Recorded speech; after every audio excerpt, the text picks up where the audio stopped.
You don't have a better bad idea than this? This is the best bad idea we have, sir. By far.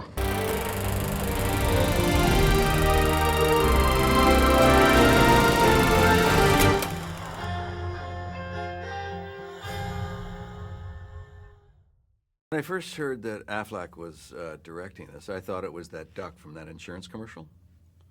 So I didn't expect much. But he's not the duck, I found out. And he's just so bright. But he's also personable.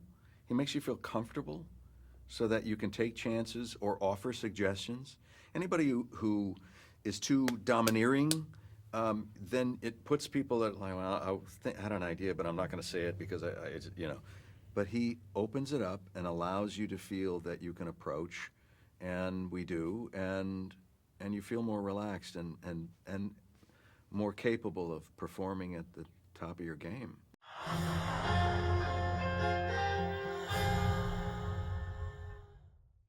It's an unusual thing where there's like you can't completely turn the switch off. I've directed myself in film and television as well, and it's a little psychotic actually when you feel a sense of schizophrenia, you know, and so you're acting, you're focused on that, and then that's a cut, and then you immediately start going into, okay, did we get that? That was good. And what else do I need to do? And so you're really, by the end of the day, you're exhausted. Yeah, I remember. But you're also wired. Yeah, well, it's the adrenaline thing, I think. It's adrenaline, and you're wired, and it's, you see the end zone, and it's a ways away, and you just got to keep going. It's important to eat well and wear comfortable shoes. That's the main thing, comfortable shoes. Yeah. No high heels for you, Bryan Cranston. He tried to wear high heels a few times, and I said, Ben, you really should go flats. Absolutely.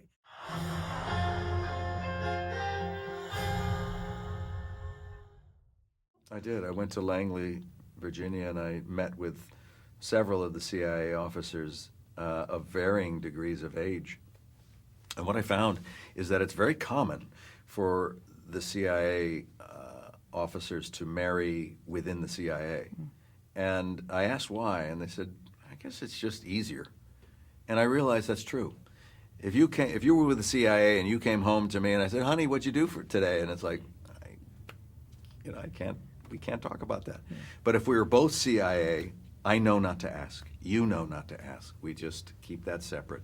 So I met a guy who is married to a CIA officer, and their daughter is now a CIA officer.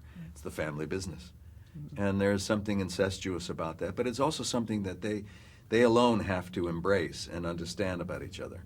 And, you know, it's very secretive.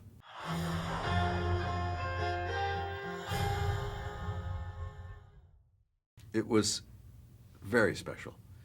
Ironically, the night that we premiered at the Toronto Film Festival was the very same day that Canada ordered a closure of their embassy in Iran and the closure of the Iranian embassy in Canada, in Ottawa. It's remarkable that things change and they stay the same. Yeah. So the tensions are still there.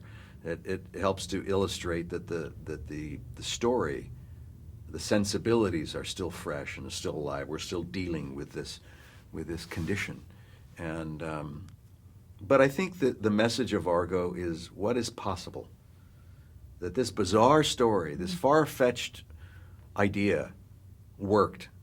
That 6 people, forget that they're Americans for it. 6 people were saved. Their lives were saved because of the cooperation of 2 countries, of the element of the CIA, you know, the big clandestine operation, and Hollywood, doing it for the greater good, not for any personal recognition, not for any financial gain, but because it's the right thing to do. Yeah. And that's Argo.